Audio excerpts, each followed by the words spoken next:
สบายดีน้ำผงพี่น้องบองไปเมื่อสุข พ่อ สู่ เปีย คน มาจากบ้าน ตอนนี้เราก็มาอยู่ในวัดมหาโศกเนาะพี่น้องเนาะวัดมหาโศกเมืองอาจจะฟังทองแขวงสะวรรณเขตเนาะ ก็ให้อยู่ดีมีให้ความเจ็บยาวเท่าไหร่ก็ไปยาวตัวนี้ บุญปีใหม่เดี๋ยวนี้มวลชนก็กำลังหลั่งไหลเข้ามาเนาะพี่น้องเนาะ ลูกเดินตัวเก่าหายประหยัดเลยมาเลยจะได้พบเป็นผ่านจะได้ขาดเป็นวักจะผ่านมาได้แต่เต็มดีเต็มยับคือเก่าจะเอาสาดูจำมาด้วยไม่ออกยังดอกพุ้นมาจากบ้านอุดมไส้เพิ่นก็ได้มาสาธารณชน คนจะมาเสริมดวงกระไรพี่น้อง ดอกเพชรผ้ามาจากบ้านอุดมไส้เพิ่นก็ได้มาสาธารณชนแต่พ่อแม่ครูบาอาจารย์กะหาที่พันกีบเราเอาสาธุตามมาด้วยก็ออกยัง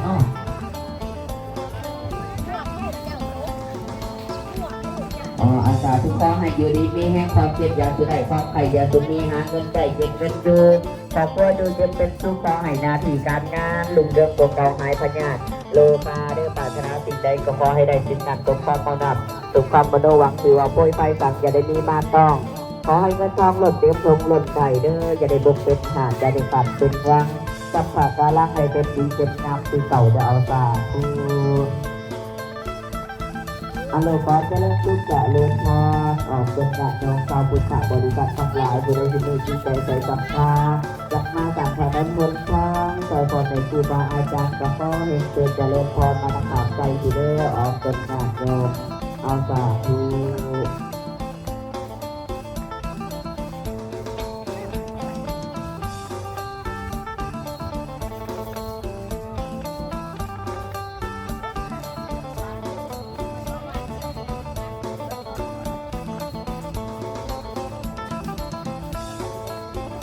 ฮัลโหลเอามาอีกรอบก่อนแต่ศรัทธาดีสุดนะครับผม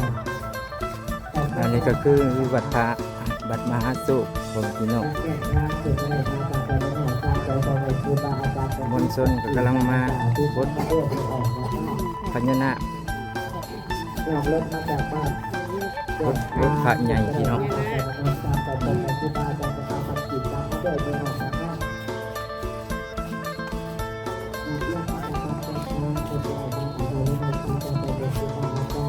ไปวะเนี่ย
มาสม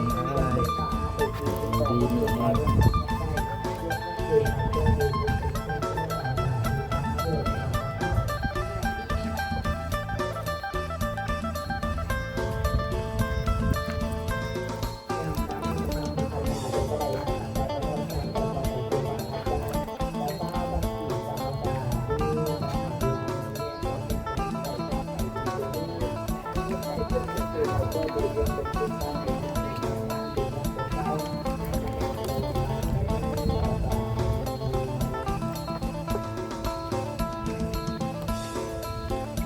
ตอนนี้ก็มวลชนชาวพุทธกำลังมากราบไหว้พญานาคพี่น้องตอนนี้คนก็กำลังมาหลาย อ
สิเธอนี่ดิ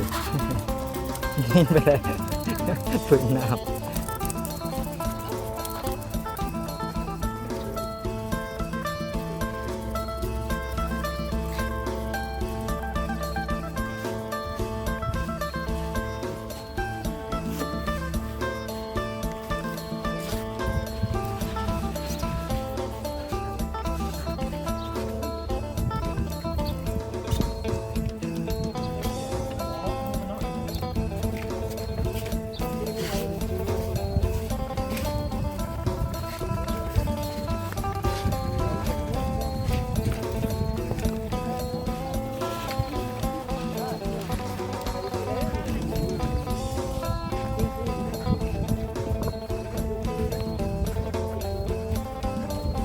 ในครูบาอาจารย์ของเรามันจีบกลับมาด้วยไปออกแล้วก็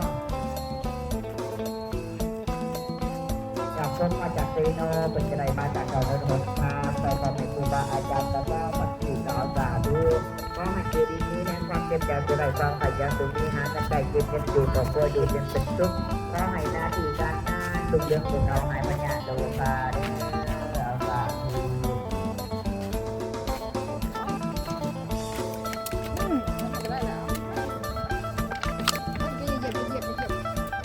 เรื่องปลูกเรื่องวัดเรื่องทานแก่เรื่องขบวนเราเป็นไรมาตามต่อไปคนมา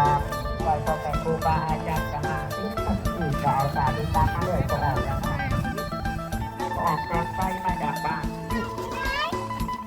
ตอนตั้งมาจากบ้านเรียนการแล้วก็ดวงวิญญาณเป็นไรมาตามต่อไปคนมา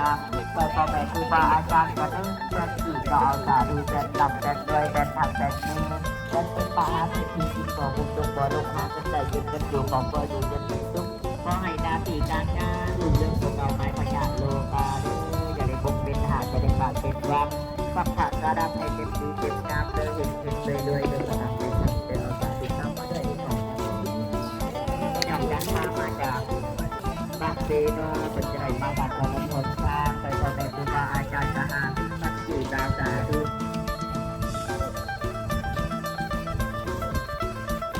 กลับมาโดยไปออกมาใส่กันสวัสดิ์มาจากนครหลวงเวียงจันทร์เป็นใจมาจากตอนนั้นคนตา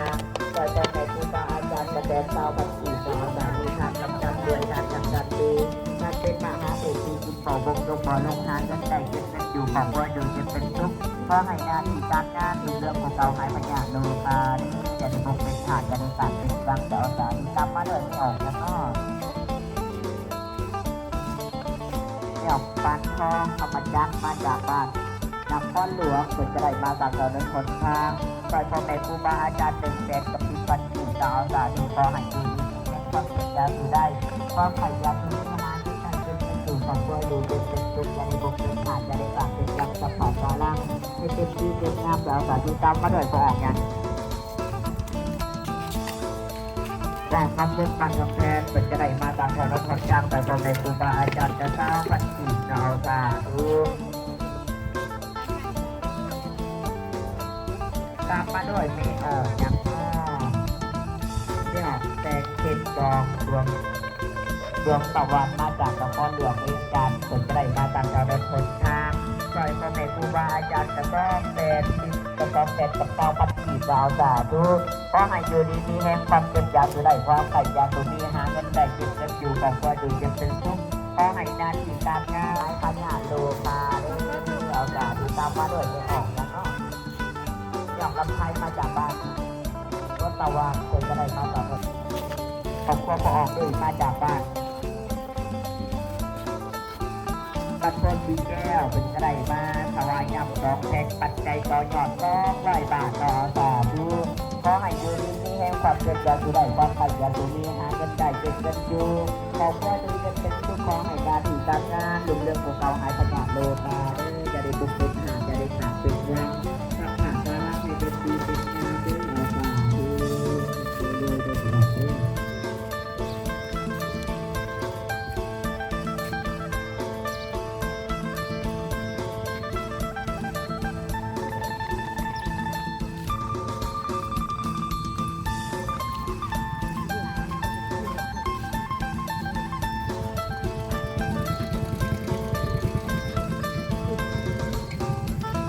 ข